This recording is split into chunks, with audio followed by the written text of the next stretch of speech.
Yan.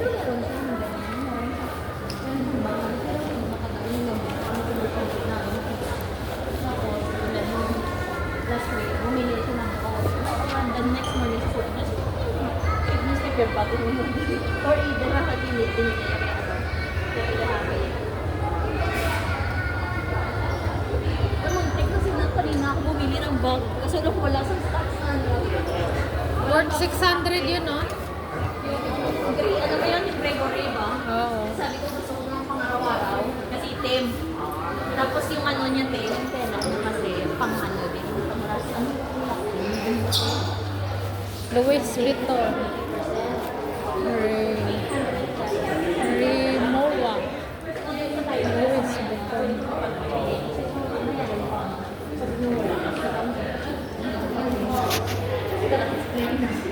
Hindi kasi tapos ko yung pag-ibig sa may ano na dapat na yung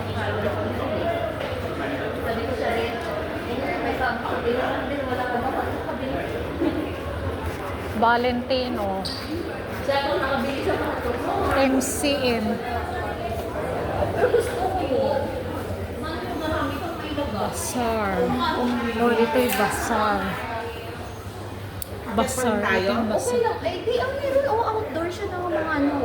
Levi's Kids, Colombia. 5 floor Bazaar. Kaya, Gregory? Home living pa yun. Ano itong ibig sabihin? Walang Gregory? May juices. May juices. May ganyan na lang. May juices na. Pwede ite? Ano? Ay, swimsuit? Oy! May swimsuit talaga? Ito, bilhin mo. Wow! 300. Mahal yan. Ang mahal! Sa Speedo, sa Splash, 40 lang. Promise? Nung nakagraduate ako, binigyan ako. One piece. Oh, talaga? Free yun. 40 lang. Ay, nag-aral ka ng swimming? Yeah, may 2 months again ako. Same ano. Beginner kaya plus na ako. Yung splash. Mag-register na kayo. Malay mo, every year may link kayo. Ay, floor na din? 5. Ayoko muna, te. So, Mag-classmate Ay, kayo. ano ba? Ayun pala. Pagsabay kayo mag-register, tapos same yung lugar na Ayoko swimming nga pool na kasi sabay hindi kayo. ko naman makikita. Kasi naka-contact lens ako, diba? Ay, oo. Bawal ba yun?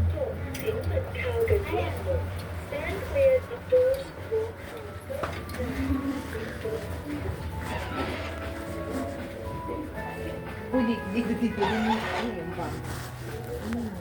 Oh, ito yung bazaar. 5 floor.